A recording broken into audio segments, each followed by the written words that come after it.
Olá, crianças, tudo bem? Espero muito que sim. Hoje a gente vai falar um pouquinho mais sobre a chegada dos portugueses no Brasil. E com a chegada deles em 1500, junto com a esquadra de Pedro Álvares Cabral, veio junto com Pedro Álvares Cabral uma pessoa chamada Pero Vaz de Caminha.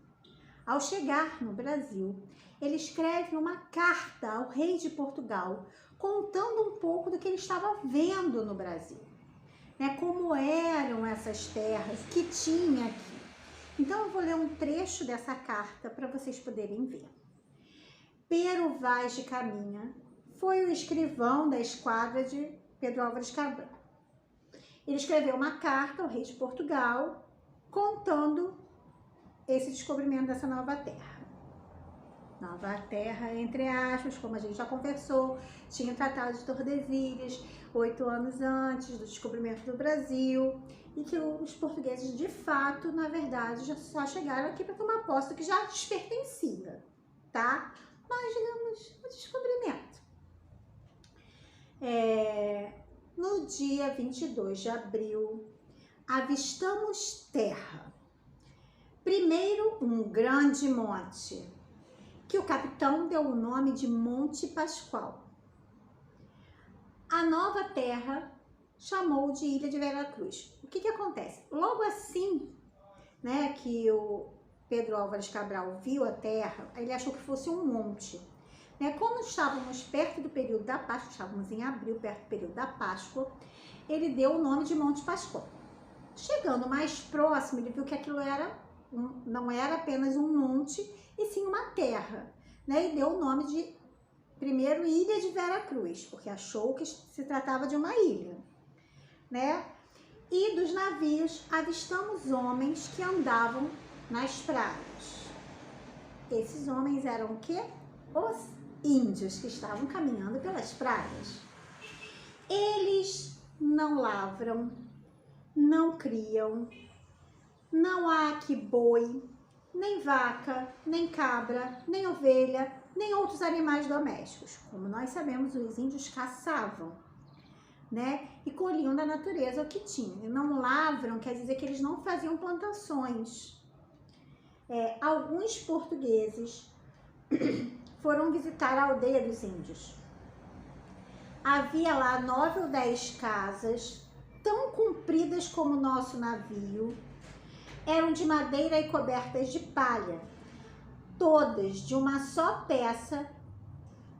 Tinham dentro muitas esteiras, tá? De esteio a esteio, uma rede afetada pelas pontas altas, onde dormiam. E embaixo, para se esquentar, faziam fogo. Diziam que em cada casa moravam 30 a 40 pessoas. As casas eram as ocas dos índios, e os índios dormiam em redes e tinham fogueiras dentro das ocas para se aquecer. E disse ainda, nesta terra até agora não sabemos se há ouro, prata ou ferro. A terra tem um clima agradável, tem muita água, a terra parece tão boa que, se quisermos aproveitá-la, dará de tudo. Então foi isso que Pero Vaz de Caminha falou. Na verdade, a carta é bem mais extensa do que isso, só é um resumo do que ele fala. Então está mostrando aqui que ele fala um pouco sobre a fauna, sobre a flora, sobre os índios, né? O que foi avistado nessa terra aqui. Nessa primeira visita, né, encontrou-se o pau-brasil. O pau-brasil é uma madeira muito valiosa por 2 motivos. Um, porque é uma madeira de lei, que é uma madeira que tem uma conservação enorme.